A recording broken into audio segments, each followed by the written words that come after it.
The Deep Space Monitoring Station Helios hung silently in Earth's orbit, its array of quantum sensors scanning the endless void.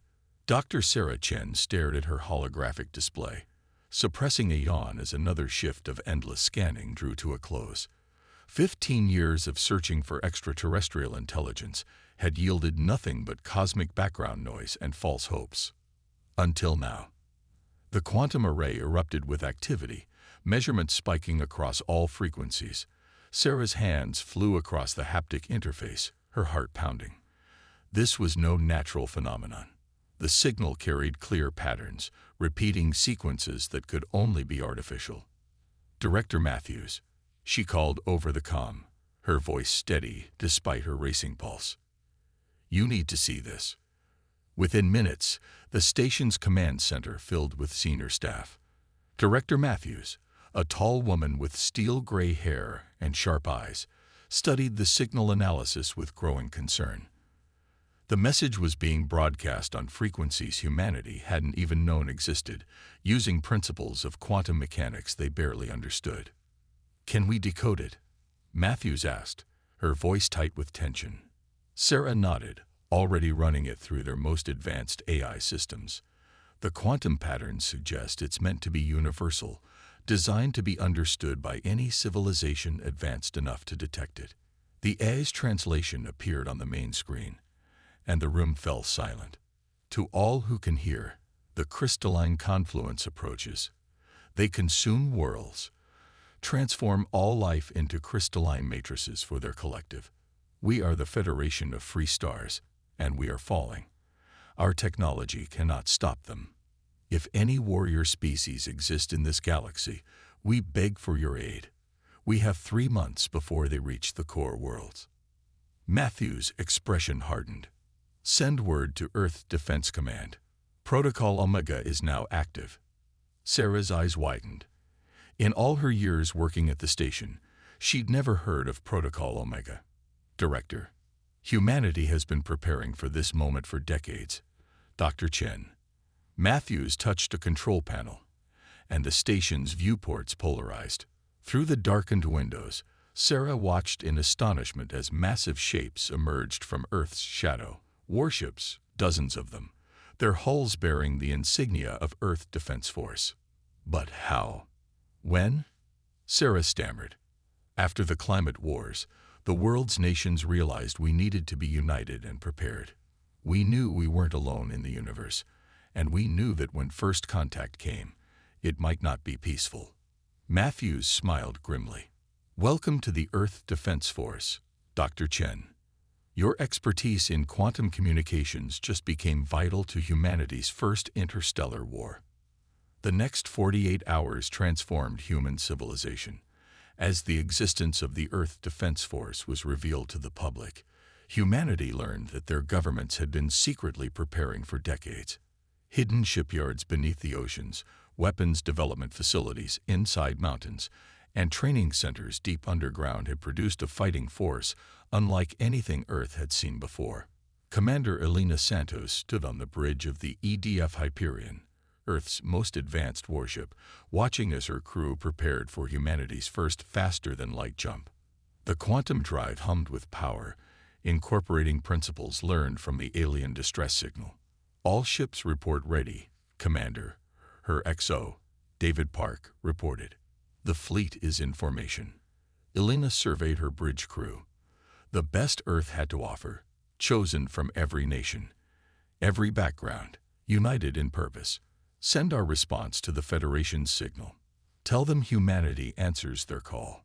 The quantum communications array activated, sending their message across the vast distance of space.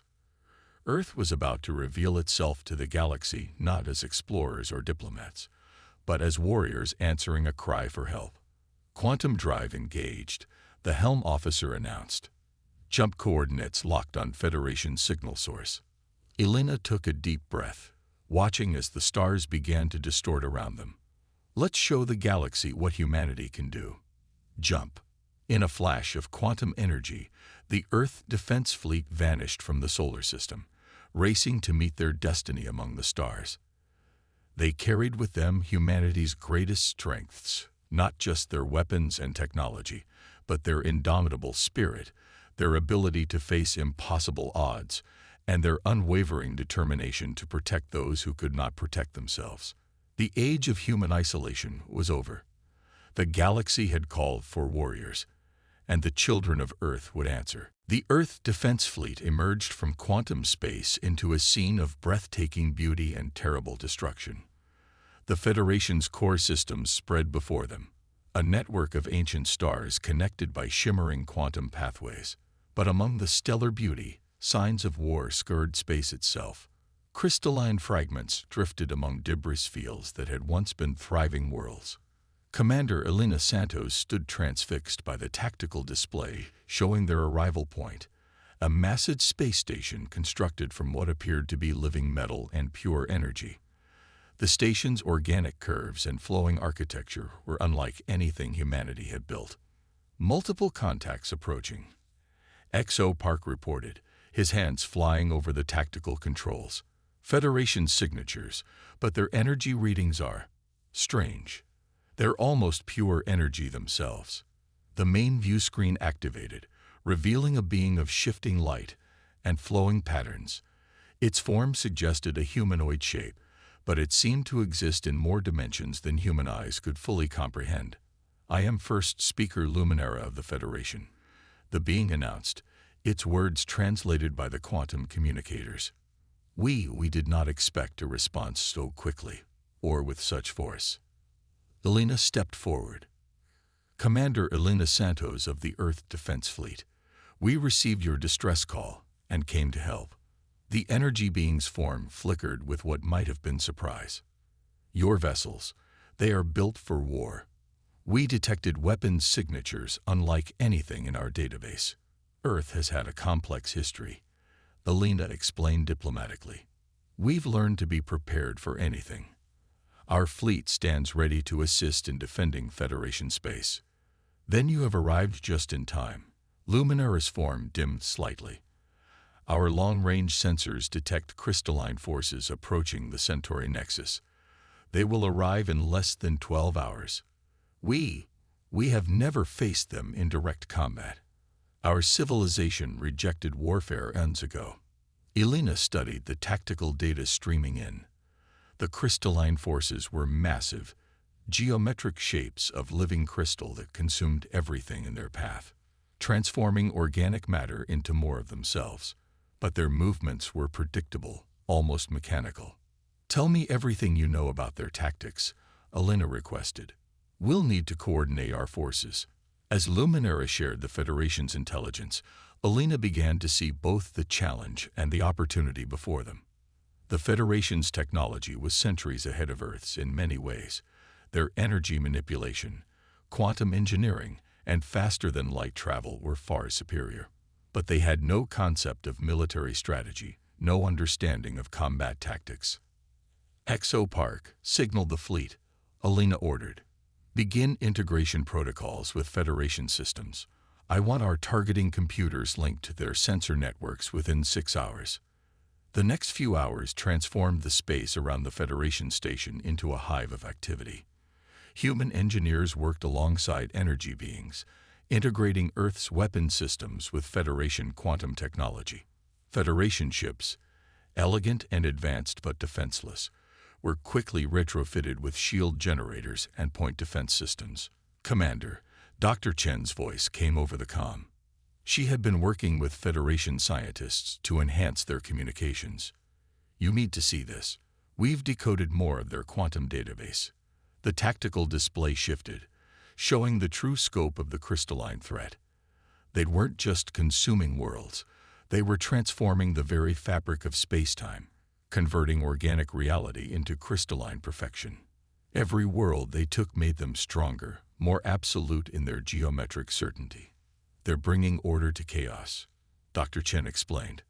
"Their crystal matrices can't tolerate the randomness of organic life. That's why they convert everything they touch." Elena smiled grimly. "Then we'll show them that chaos has teeth. Humanity thrived in the chaos of evolution. We learned to fight in the chaos of war. And now we'll use that chaos to defend life itself." The quantum sensors blared a warning. The crystalline forces had arrived early, their geometric ships cutting through space like shards of frozen time. All ships, battle stations, Alina commanded. Time to show the galaxy why Earth was called a death world. We didn't just survive our harsh world. We learned from it. And now those lessons will help us save the Federation. The Earth Defense Fleet moved into formation, their newly upgraded weapons humming with Federation energy. Behind them, Federation ships took up support positions, their advanced sensors guided by human tactical systems. Alina watched the crystalline ships approach, their perfect geometric forms an affront to the organic chaos of life itself. Humanity's first interstellar battle was about to begin, not for conquest or resources, but in defense of life's right to exist in all its beautiful imperfection. All ships, weapons free, Alina ordered. Show them what the children of Earth can do. The void erupted with light as humanity's weapons met crystalline perfection, chaos challenging order for the fate of organic life itself. The battle for the galaxy had begun. The battle for the Centauri Nexus shattered the silence of space. The crystalline ships, perfect geometric forms of living crystal, advanced in precise, mathematical patterns. They moved like a cosmic equation made manifest, each ship part of a larger geometric proof of their inevitable victory. But humanity had never believed in inevitable defeat. They're targeting Federation evacuation ships. XO Park reported, his voice tight with controlled anger. The civilian vessels can't evade fast enough. Commander Elena Santos watched as the massive crystal ships bore down on the fleeing Federation vessels. The energy beings aboard those ships had never known war, never had to fight for survival. But humanity remembered its own refugees, its own evacuations during the climate wars. Talon Squadron, form up on me, Alina commanded. We're going to show these geometric nightmares why Earth's predators evolved to hunt in packs. The Hyperion's engines flared as Alina led her strike group straight into the heart of the crystalline formation. Federation observers watched in astonishment as the human ships broke their own tight formation, seemingly scattered into chaos. But there was method in their madness. Now, Elena ordered, scatter pattern Delta. The human ships erupted in different directions, their seemingly random movements disrupting the crystalline's perfect geometric attack patterns. The crystalline ships tried to adjust, their formation shifting to maintain mathematical precision, exactly as Elena had predicted. They can't handle chaos, she announced to the fleet. Their entire existence is based on perfect order, so let's give them disorder on a scale they've never seen. All ships, execute Protocol Prometheus. Across the battlefield, human ships began launching irregular salvos of quantum-enhanced torpedoes. The weapons didn't target the crystalline ships directly. Instead, they detonated in apparently random patterns around them, creating pockets of disrupted spacetime. Federation vessels, Alina broadcast, direct your energy beams through the disruption fields. Now, the energy beings understood instantly. Their pure energy weapons, previously ineffective against crystalline shields, were transformed by the chaos of disrupted spacetime. The beams fractalized, splitting into countless unpredictable vectors that the geometric shields couldn't track. Crystal began to shatter. It's working. Dr. Chen's voice was exultant over the comm. Their perfect geometric patterns can't compensate for quantum uncertainty multiplied by human tactical chaos. But the crystallines weren't defeated yet. Their largest ship, a massive dodecahedron of living crystal, began to pulse with blinding light. Space itself seemed to crystallize around it, order imposing itself on chaos. All ships fall back. Elena ordered, but she knew some wouldn't make it in time. Brace for. The crystalline flagship released its weapon, a wave of pure geometric force that transformed everything it touched into perfect crystal structures. 3 human ships, caught in the wave, began to crystallize. No, Elena whispered, watching the crews of those ships face death by geometric perfection. But in that moment, humanity showed why they had survived their harsh homeworld. The commanders of the crystallizing ships, knowing they were doomed, didn't retreat. They didn't surrender to inevitability. They attacked. For Earth and the Federation. The last transmission from the EDF Valiant cut through all channels as the partially crystallized ship drove straight into the geometric weapon's source point. The other dying ships followed, their remaining weapons firing even as crystal consumed their hulls. The explosion as 3 human ships detonated inside the crystalline flagship's geometric field was anything but orderly. The perfect dodecahedron cracked, its mathematical certainty disrupted by the chaotic fury of human sacrifice. All ships, concentrate fire. Alina's order was nearly drowned out by the cheers of her crew. Show them what happens when they force humanity to go all out.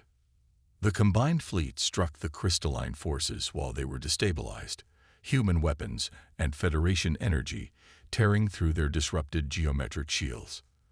The crystalline ships, their perfect formations shattered by the loss of their flagship, began to retreat. Hours later, Alina stood in the Hyperion's Memorial Hall, looking at the names of those who had given their lives to save others they had never met. First Speaker Luminera materialized beside her, the energy being's form dimmed with what Alina now recognized as grief. "We did not understand," Luminera said softly. "We thought that because you came from a harsh world, evolved through conflict, that you must be lesser beings. But now we see. You fight not because you love violence, but because you love life enough to defend it." Alina touched the memorial wall, her fingers tracing the names of friends now lost among the stars. That's what Earth taught us. Life isn't about perfect order. It's messy, chaotic, and precious. And sometimes protecting that beautiful chaos means being willing to sacrifice everything. The battle was won, but the war was far from over. Yet something had changed in the galaxy. The Federation had seen what humanity could do, not just as warriors, but as protectors. And humanity had found its place among the stars, not as conquerors, but as guardians of light's right to exist in all its imperfect glory. The weeks following the Battle of Centauri Nexus transformed both humanity and the Federation in ways neither had imagined possible. The massive hangar bay of the EDF Hyperion had become a laboratory of innovation, where human engineers and Federation energy beings worked side by side, combining their technologies in revolutionary ways. Commander Elena Santos watched as Dr. Chen collaborated with a group of Federation scientists, their forms shifting like aurora borealis as they manipulated quantum fields. "Show me what you've discovered," Elena requested. "It's extraordinary." Dr. Chen's eyes gleamed with excitement. The Federation's energy manipulation technologies aren't just advanced. They're fundamentally different from our approach. We built weapons to destroy. They built tools to transform. A holographic display materialized, showing the integration of human and Federation systems. "We're not just upgrading our weapons," Chen explained. "We're creating something entirely new. The Federation can manipulate energy at the quantum level, but they never thought to use it defensively. Combined with our combat experience, we're teaching each other," Alina realized. "Our warriors' instincts guided by their profound understanding of the universe's fundamental forces." Zovark entered the hangar, accompanied by a Federation tactical advisor, a being of crystalline light named Zenith. "Commander, you need to see this." Park's voice carried an edge of urgency. "The long-range quantum sensors have detected something troubling." The tactical display shifted, showing a vast region of space being systematically crystallized. The crystalline confluence wasn't just consuming worlds anymore.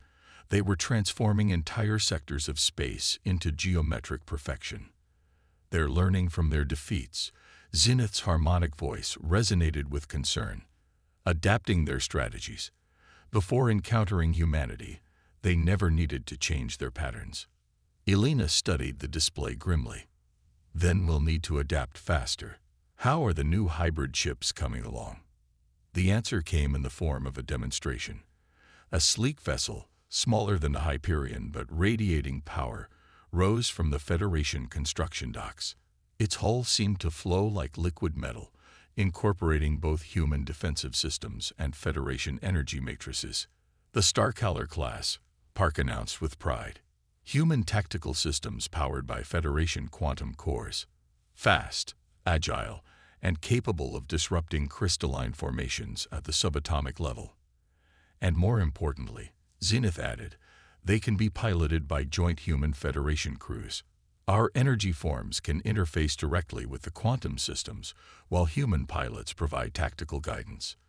Elena watched as the prototype Starcaller executed a series of maneuvers that should have been impossible, its hybrid systems allowing it to dance through space in ways neither humanity nor the Federation could have achieved alone. But the innovations weren't limited to technology. In the Hyperion's training deck, human combat instructors worked with Federation volunteers, teaching them principles of tactical warfare that their peaceful civilization had never needed to learn. You don't need to become warriors like us, Elena had told a group of Federation trainees. But you do need to understand how to defend yourselves. Your energy manipulation abilities, when properly focused, can be more effective than any weapon. The Federation beings proved to be apt pupils, their natural ability to manipulate energy making them formidable when guided by human tactical knowledge. They created defensive barriers that could adapt to any attack, developed energy-based countermeasures that could disrupt crystalline formations, and learned to coordinate their actions with military precision. We were wrong about so much. First speaker Luminera admitted during a strategy session. We thought peace meant never having to fight. You've shown us that sometimes preserving peace means being strong enough to defend it. The tactical alerts blared before Elena could respond. The quantum sensors had detected a massive crystalline fleet mobilizing, larger than anything they'd seen before. The confluence was gathering its forces for a decisive strike. They're adapting faster than we anticipated. Zenith's form pulsed with concern. This fleet, its formations are no longer purely geometric. They're incorporating elements of unpredictability. Elena smiled grimly. Good. That means they're afraid. They've learned they can't beat us with pure order, so they're trying to use our own tactics against us. But they're forgetting something crucial. What's that? Dr. Chen asked. Chaos isn't just random destruction. It's the force that drives evolution, that creates innovation. And humanity. Elena's eyes gleamed with determination. We're the children of chaos who learn to turn it into strength. We didn't just survive our harsh world. We thrived in it. And now we'll teach the galaxy how to do the same. The combined Human Federation fleet assembled, their hybrid ships forming new patterns that were neither purely ordered nor completely chaotic. They had become something new, proof that strength could come from the union of different approaches, different philosophies, different ways of seeing the universe. As Elena prepared her fleet for what would surely be their greatest battle, she realized that humanity had found something more valuable than victory. They had found a way to share their strength, to teach others how to stand strong without losing their essential nature. The galaxy was changing, and at the heart of that change stood humanity. Not as conquerors, not as saviors, but as teachers, showing a peaceful civilization how to defend itself while learning from their wisdom in return. The combined fleet of humanity and the Federation faced the largest crystalline armada ever assembled. The geometric ships filled space like a three-dimensional lattice, but their once perfect patterns now showed signs of adaptation, irregular formations that mimicked the chaos of organic combat. Commander Elena Santos stood on the Hyperion's bridge, surveying the tactical display with steady eyes. Behind her fleet of hybrid vessels, thousands of Federation worlds waited to learn their fate.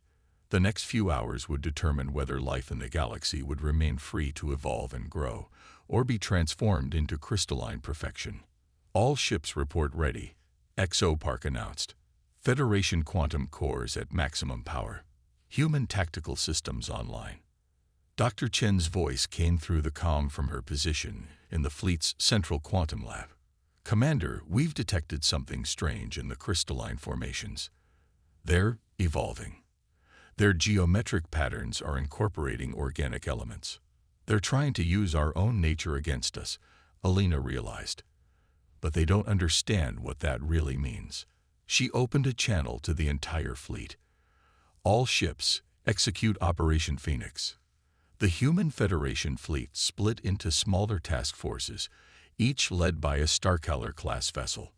The hybrid ships moved with impossible grace, their Federation energy cores allowing them to slip through space in ways that defied conventional physics, while their human weapons struck with devastating precision.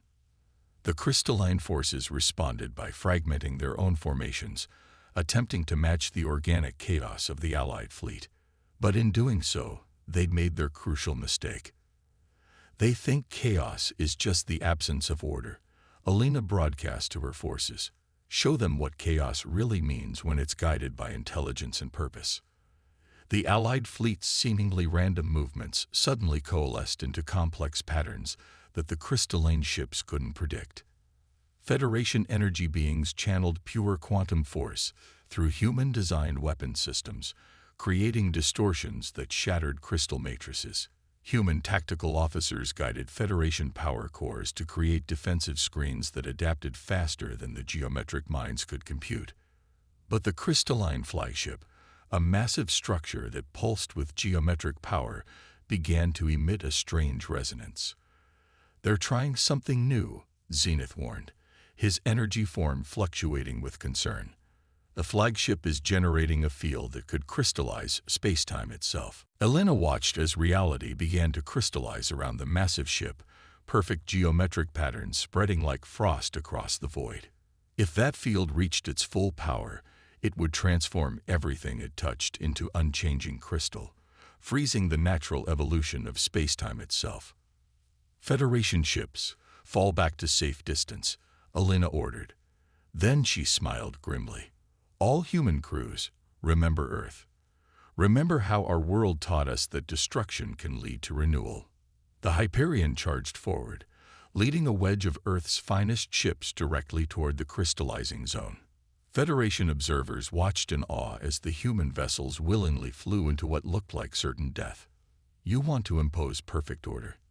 Alina challenged the geometric entities, then witnessed the power of creative destruction. The human ships launched their newest weapons, quantum disruption bombs developed by Dr. Chen and the Federation scientists.